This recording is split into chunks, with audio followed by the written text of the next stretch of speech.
get this going. As all players are ready, the first map is again Shakir's Plateau between Stone, Zerg player from MB, and Gomas, the Terran player from the team. I've forgotten what it is. I think it's Link. That's actually a fantastic name for a team. I think it that is. would be brilliant for completely trolling casters at any point. Oh, we should set that team up. Oh, I'm so sorry, guys. It's infused. You're going to get lynched after the show. I can just see it happening. All the infused guys are through there. They're going to be gunning for you. Crap. Never mind. It's okay. I'm allowed to make mistakes because I can blame it on my sickness today. Yes, it's a convenient excuse. It is. It's pretty good for anything. Why don't you go to the pub? I'm sick. Yeah. Why do you make a mistake in the cast? I'm sick. Yeah. Why do you sound so bad? I'm sick. All right, so Shakir's Plateau, and I was rather impressed by Gomas earlier, and especially he played well. The way he played on Daybreak. I think was the map I was most impressed with, and that was against Randy, when Randy gave him a little bit of breathing space, and his macro really kicked in. He had a good production, you know, up to 8+ barracks, upgrades flowing well, and overall he played rather well. Though I wasn't that convinced in his kind of harassment technique with early on Banshees. They did not please my eyes. That did not work well. As an avid fan of Banshees and what Banshees can do, I was not all that impressed. I think the target firing was incorrect, the decision making was incorrect. But that's something that you can tighten up as the tournament goes on. So, ladies and gentlemen, it's my pleasure to bring you the one and only Gomas from Team Infused. He is in the blue trunks and he is playing Terran to the southwest of the Shakir's Plateau versus his opponent Stone. He is in the orange trunks, and he is playing Zerg to the northeast. I would have liked them to spawn close by air, because there's a lot of new strategies coming out based around spawning close by air here. I mean, we've even seen Marine King Prime actually lift up a factory, place it on the lower ground at the bottom, and then literally walk tanks to the opponent's back. And that was pretty cool to see. In other strategies, you can lift medivacs and place tanks on the lower ground, Marines on the high ground, and so on. But they are cross-position.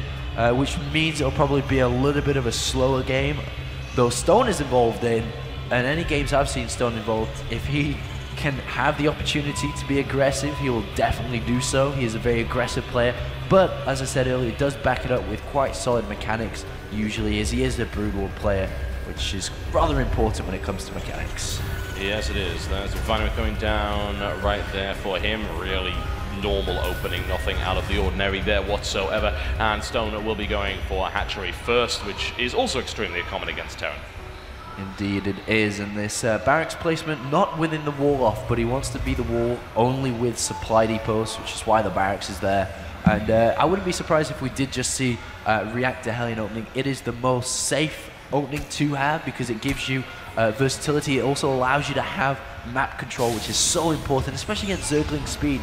There was a long time in this matchup where Terran never could scout and never were allowed to scout ever until somebody said, hey, why don't you build a Hellion? And they're like, oh yes. Oh yeah, they're pretty good. And, is that what you said to show at some point by any chance? I did. I said, build a Hellion, and he did. And then they have map control early on. So you can control the Zelnaga towers, you can spot for early third bases, you can prevent creep spread, and it's just a good opening, and it allows you to get that super fast command center up as well. Meanwhile, we do have the spawning pool backed up after that hatchery, and also the extractor. If you're not going to go for pure minerals like we saw Vodi do, you have to get the extractor if you are playing against Hellions, because as soon as they come on to creep, if you don't have speed, then they're going to beat Hellions anyway. Yeah, at that point you get into some fairly serious trouble. Not a good idea whatsoever, especially when well controlled by someone like Gomas, who does have a reasonable skill when it comes to controlling units. His micro is solid. We'll see how that one goes for him. And the second refinery been added on actually here by Gomas, so it looks like we will be seeing Banshees once again from him. I don't think if you're going to open up like this, you could have used to in previous patches open up for Blue Flame Hellions, but they're just not effective enough to warrant the cost for it anymore. So the only option here is to go into kind of Banshee play. He has the option to go Cloak if he wants to, but at the same time it may be something he doesn't want to invest in. because at the same time, without Cloak, you can still take down Queens very easily, and there's nothing to stop you. The only other thing to stop you is Spore Crawlers, which anti-detection anyway, and we do have a bit of pressure on the front door, but easily cleaned up. Yeah, that's not an issue at all. There's plenty of Lings, and of course the Queen is there as well. Good to poke at it every now and again, maybe force a Spine Crawler, which of course not so useful against a Banshee play that we are seeing coming here. Gomas just going to keep poking at it and make sure that he can keep an eye on the number of units there, try and just apply little bits of pressure here and there, maybe get in, maybe do a little bit of damage, and that's what he's trying to do. The SCV has been taken out. He'd love to take the Queen out. I mean, that would be a massive blow to Stone initially. If he was able to get in there, he actually has the count for it. He can do this, and it looks like Stone didn't quite build enough units here, and down goes the Queen. Wow. That is a really bad start right here for Stone. And the Spine as well, and the second Queen, if it comes down, will get picked off as well. Drones are going down, followed by Banshees. This is the time to go for Cloak, if anything. Usually you don't have to, but I would definitely go Cloak now if I was him. He's not quite multitasking well enough to build Banshees, though, at the same time. There it is, and Cloak is being researched as well. You've got so much time. The regular timing for an Evolution Chamber in this matchup is 6 minutes. It's now 6:40, and there is no intention to build an Evolution Chamber at any point in the coming few minutes, so he's in great position to follow this up with Cloak Banshees. I'm disappointed by Gomas right there, actually, because he could have killed that Queen again without too much of a problem. He was in range, he could have focused fired on it, he shot at the Zerglings instead. Killing the Queen again would have, I mean, that was already worth it. He could have made it much, much better there. But whatever the case, it doesn't really matter. He's done some decent damage, as you said earlier, and the follow-up will be Cloaked Banshee. And the answer is coming in the form of an Evolution Chamber. We'll have to see if Stone decides to throw down a Spore Crawler immediately, and that's exactly what he's going to do in both of those mineralized, yeah, but I mean, that doesn't stop harassment all the this time. Overlord on the left-hand side here spotted the command center to be placed down, and is like, oh, if you were playing normal, that should have gone down about 2 minutes ago. And having it put down, the only thing to be backed up by that would have been Banshees, unless there was some funky Hellion play, but no, it is going to be Banshees, and he predicts it well. Great game sense and game reading from Stone without even directly scouting it. The only thing, if you look at his vision, just the command center he scouted, so he's very smart in that, and the Banshee is in without doing anything really. Does a little bit of damage to that Queen, but doesn't really do anything. Yeah, he could have killed it. That's the second time Gomas has missed an opportunity there, and killing Queens is so important when you're playing the TVZ matchup. A dead Queen means no injects, which means less units coming in. It's such a vital thing, and of course also means 150 minerals that you have to spend in rebuilding it. Queens don't actually build that fast, so that's something to really consider. It was worth taking an extra couple of hits on that Banshee in order to kill the Queen. Not really sure why Gomas is playing so passively there when he went in with such a great aggressive start to the game, and then suddenly it seemed like, I don't want to, and needs to start really getting aggressive. Now bringing the second one, and once again, could have done a lot more damage there. He picks off a Creep Tumor instead, which is not a terrible idea. He wants to stop the creep spread, but killing the Queens would be helpful there. Yeah, that's really nice, because what these Banshees are doing is disallowing the third base to go up. The third base can never go up until we see the Spire plant down, and then Mueller's come out. So that's a long time. He has to build a macro hash to keep the minerals low, and also these Banshees are preventing the creep spread to make that push stronger, which will inevitably come very, very shortly, as we have Stim on the way now. We have Siege, or not Siege starting yet. You don't want to start Siege too early, because it's a really fast upgrade. You can actually start it like 10 seconds before you want to go push. So it's actually, you don't want to do that early, and that's a quick tip for you there. But meanwhile, this push will be coming shortly with Medivacs as well, denying creep spread, stopping the third base, looking quite good so far over here for Gomas. Yeah, it's doing the job, and the Banshee play has indeed forced the Spire, as you suspected, because there is no real other way to shut it down. It's too easy to move in and out, it's too easy to control those Banshees and keep them away from slow-moving Queens, and of course Spore Crawlers that are static and have limited range anyway. Another Creep Tumor taken out there, and it's going to be so hard for Stone to actually spread creep until he's able to get that Spire. The Spire's a 100-second build, plus of course the cost and build time of Mutalisks. This is going to take some time. Baneling Nest is going up right here, which I do kind of like for Stone, considering a lot of these wall-offs are quite weak, and of course once Gomas starts to roll out, Baneling attacks and Baneling strikes in the center of the map can be extremely effective.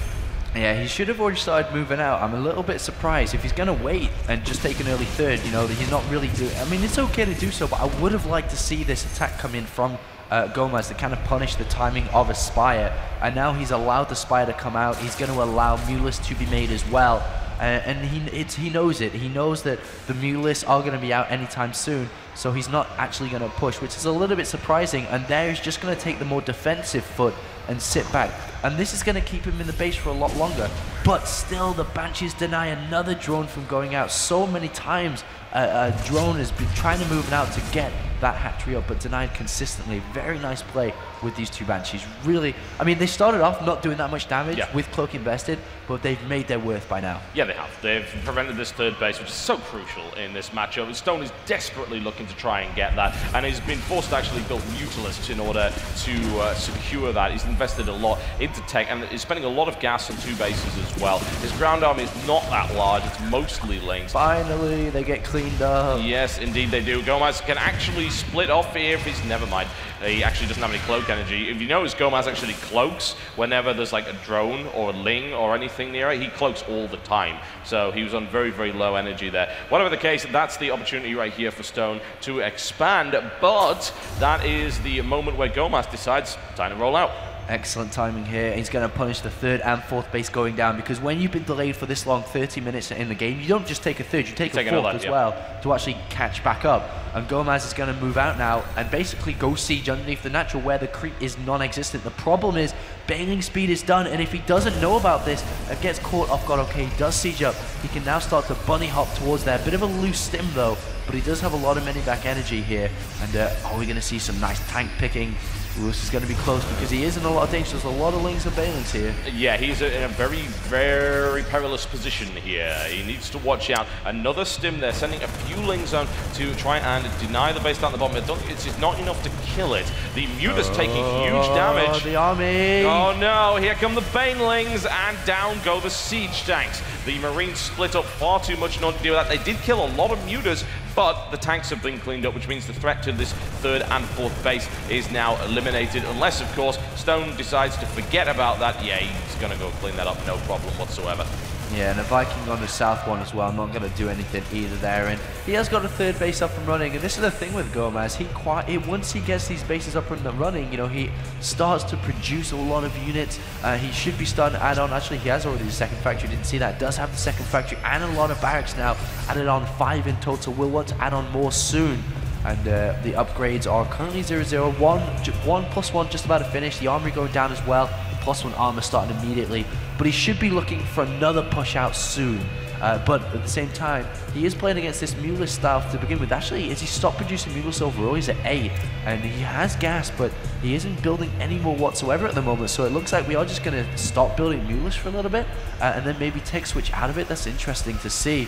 But he has enough to deal with these Mulis for the current time. Yeah, the Mutalisk count is not high enough to do any real damage to this base. It's too far secure. There are too many Marines. There's, of course, even a couple of turrets down there as well. He's going for the heavy melee attack upgrade. So I wouldn't be surprised to see a later game transition through to Ultralisk and Zergling, which we do see an awful lot of. He's building a lot of lings. He's also building a lot of Banelings as well.